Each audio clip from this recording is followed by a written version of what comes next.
Kembali lagi bersama saya Prawito Udoro di channel prawito.com. Pada materi kali ini kita akan mempelajari bagaimana cara menggunakan Axios dengan membuat sampel get method pada project LearnBlock kita.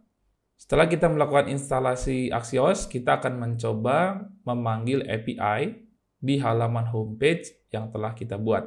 Di sini, di halaman homepage, saat ini datanya masih statik, di mana saya membuat 4 blog post dan keempat-empatnya ini dibuat dengan statik.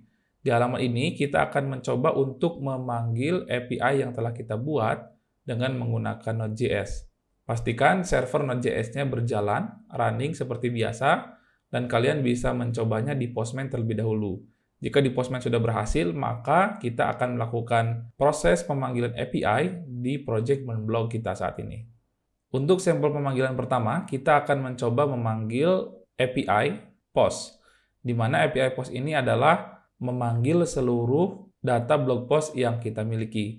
Kalau kita hit di Postman, karena kita memberi batasan page 2 dan per page-nya adalah 2 data, maka data yang dimunculkan akan seperti ini. Nah, yang saya akan coba adalah pemanggilan sampai blog post tanpa query parameter. Oke, saya akan copy dulu ini sampai sini. Kemudian saya akan coba panggil di project React.js kita. Di sini kita akan masuk halaman homepage. Nah, di dalam homepage ini, kita akan menggunakan use effect yang akan diimport secara otomatis di React. Kemudian kita akan buat function di dalamnya.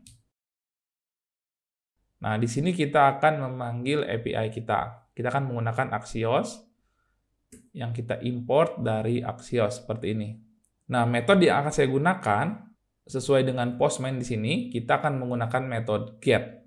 Kalau kita menggunakan metode get di React.js ataupun di aplikasi JavaScript menggunakan Axios, cukup kita panggil metode get seperti ini. Kemudian dalam kurung kita masukkan URL-nya, kita paste di sini.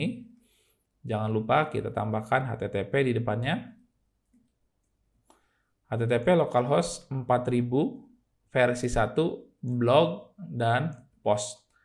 Ini akan coba kita hit. Kemudian hampir sama dengan di Node.js karena sama-sama JavaScript. Kalau berhasil dia akan masuk ke then.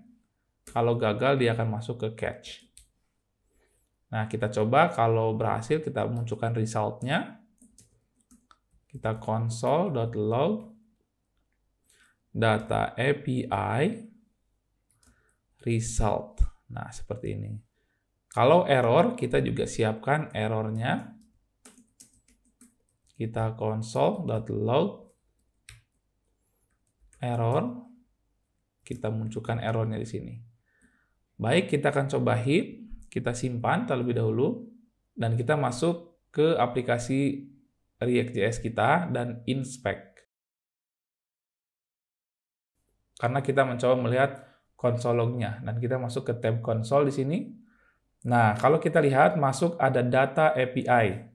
Nah, data API berarti konsol ini sudah dipanggil dengan baik di console log. Oke, kita lihat di sini data API isinya apa aja. Dia memiliki data berupa objek. Objeknya berisi config, data, headers, request, dan lain-lain. Ini adalah default yang diberikan oleh Axios. Nah, sedangkan respon API yang diberikan oleh Node.js kita itu berada di dalam parameter data di sini. Jadi, kalau kita mau sederhanakan boleh saja dari hasil result Axios ini kita bisa langsung spesifikan result.data. Nah, kalau result.data ini berarti kita sudah menerima respon yang langsung kita berikan dari Node.js. Sehingga datanya nanti akan sama seperti data di Postman kita ini, seperti ini. Sedangkan kalau result saja berarti kita menerima data yang sudah ditambahkan beberapa value yang disediakan oleh Axios. Kalau kita hanya ingin menerima value yang diberikan respon dari API, kita bisa memanggil result.data seperti ini. Oke, kalau kita simpan, kita kembali ke project. Nah, di sini data API, kalau kita buka, datanya berupa objek. Nah, ini sama dengan Postman yang kita miliki. Ada current page, data, message, per page, dan total data. Nah, sama di sini. Message, data, total page, per page, dan current page. Oke, datanya semua sudah sama dengan respons di Postman. Oke, nah di sini kita sudah berhasil memanggil API kita dengan metode get. Dari API inilah nanti akan mengisi data yang statik di halaman homepage ini. Nah, demikianlah cara untuk memanggil API dengan library Axios. Selanjutnya nanti kita akan mempelajari bagaimana cara mengimplementasikan data yang kita miliki ini untuk mengganti data statik di halaman homepage. Demikian, semoga bermanfaat.